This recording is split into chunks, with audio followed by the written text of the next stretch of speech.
ચોમાસાની સિઝન નજીક આવી રહી છે ત્યારે ખેડૂતો માટે સૌથી મહત્વપૂર્ણ ગણાતી ખેતી પૂર્વેની કામગીરી વચ્ચે ડીઝલનો પ્રશ્ન ગંભીર બનતો જોવા મળી રહ્યો છે।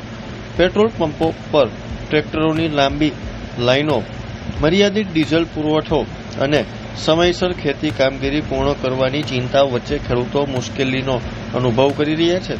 ખેડૂતોનું કહેવું છે કે આધુનિક ખેતીમાં ટ્રેક્ટર વગર ખેતી અશક્ય બની ગઈ છે અને આવા સમયમાં ડીઝલની અછત ખેતી વ્યવસ્થાને સીધી અસર પહોંચી શકે છે। તો ત્યારે જો અમારો ખાસ અહેવાલ। પહેલા અમે બળદોથી ખેતી કરતા, હવે બળદો પશુપાલન રાખવું મુશ્કેલ પડતું હતું અને જે કાંઈ આપણે કહેવાય ને આધુનિક ટેકનોલોજી પ્રમાણે ટ્રેક્ટરનો ઉપયોગ કરતા થયા તો બળદની જરૂરિયાત ન રહેતા બળદ પશુપાલન પણ લગભગ ખેડૂતને ઘરે નથી।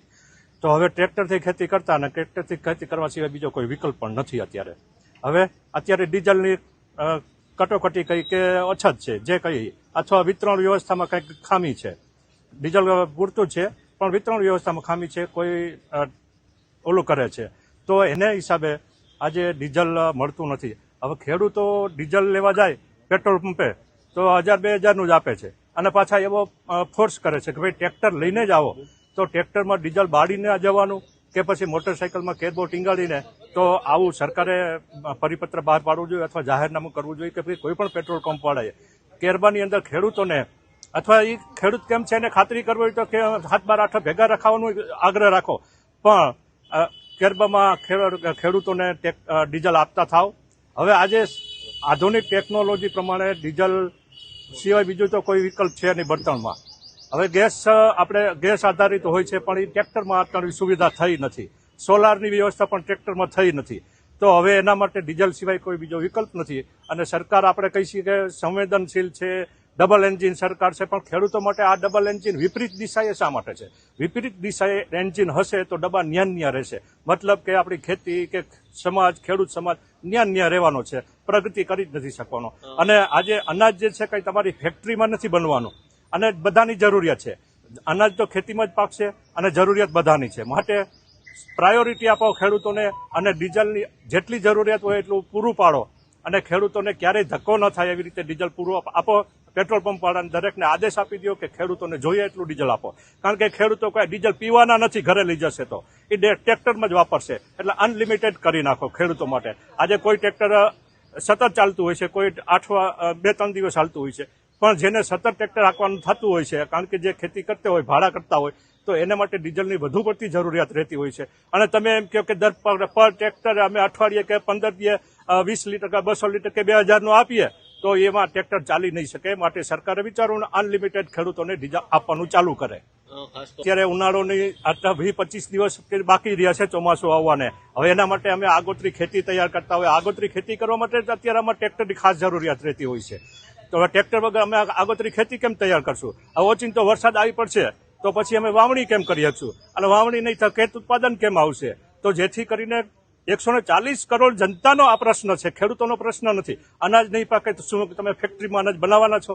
માટે તમે ખેતીને પ્રાયોરિટી આપી અને ખેતીમાં જે કંઈ પ્રશ્નો છે તાત્કાલિક હલ કરો। બળદ તો અત્યારે રહ્યા નથી, પશુપાલન ગાયો તમે રાખશો અને પછી વાછડા થશે, બળદ થશે, પછી આપણે ખેતી કરશું ને એવું તો એ તો હે ને એક પેઢી બદલાઈ જશે, તો ત્યાં સુધી કંઈ અનાજ વગર તો ચાલવાનું નથી, અનાજ કે બનવાનું નથી, માટે આ વિકલ્પ અત્યારે ચાલુ રાખો અને ખેડૂતોને પ્રોત્સાહન કરો। આજે પશુપાલન ડેવલપ થાય એના માટે પશુ દીઠ ખેડૂતોને વધુ સહાય આપો। અમારી ખેડૂતોની માગણી હતી જ કે આજે મહિનામાં 30 રૂપિયાનું જે કંઈ આપે છે રાહત, એની જગ્યાએ અમે 100 રૂપિયાની ડિમાન્ડ કરી કે મહિને 100 રૂપિયાનું પશુ નિભાવ ખર્ચ સરકાર આપે, પણ એમાં હજી ડિસિઝન લેવામાં સરકાર જાણે શું વિચારે છે ખબર જ નથી પડતી કે આમાં પશુપાલન ડેવલપ કેમ થશે? પશુપાલન ડેવલપ નહીં થાય તો ખેડૂતોના ખેતરે કે ઘરે કઈ બળદ રહેવાના નથી। હું એક ખેડૂતનો દીકરો છું, નાનપણથી ખેતી સાથે સંકળાયેલો છું, પણ આજે જે ખેતી કરવામાં જે પરિસ્થિતિ ઊભી થઈ છે એવી મેં ભૂતકાળમાં ક્યારેય જોઈ નથી। પહેલી વાત તો એ છે કે ખેડૂતોને ખાતર નથી મળતું, બિયારણ જોઈએ એટલું મળતું નથી, મળે છે તો ડુપ્લિકેટ મળે છે।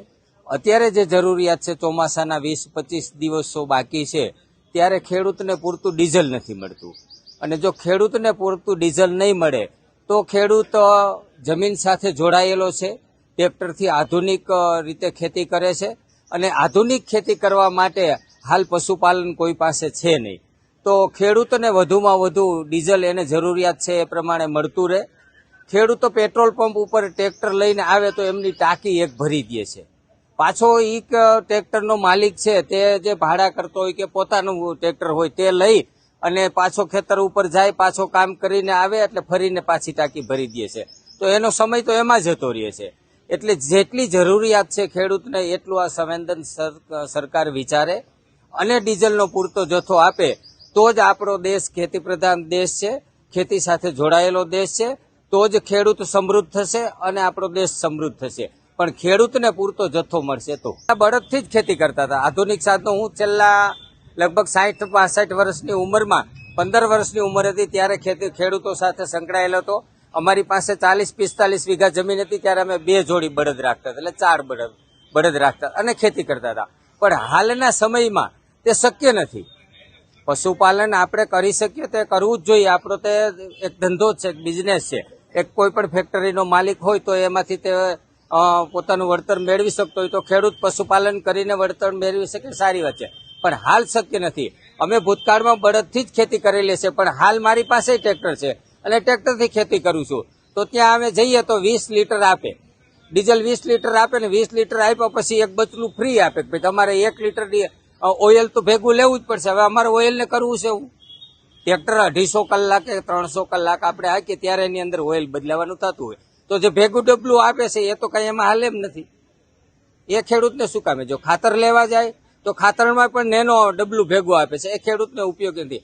સરકારે હકીકતે ખેડૂત માટે વિચાર કરવો જોઈએ. ભાઈ ખેડૂતને જ પ્રોત્સાહન કરીશું તો આપણા ભારત દેશનું આર્થિક જે સંકટ છે એમાંથી ખેડૂત જ એમને બહાર લાવી શકે. ભારતનું ભવિષ્ય ખૂબ જો કૃષિ પ્રધાન દેશ છે, ખૂબ ઉજળું છે.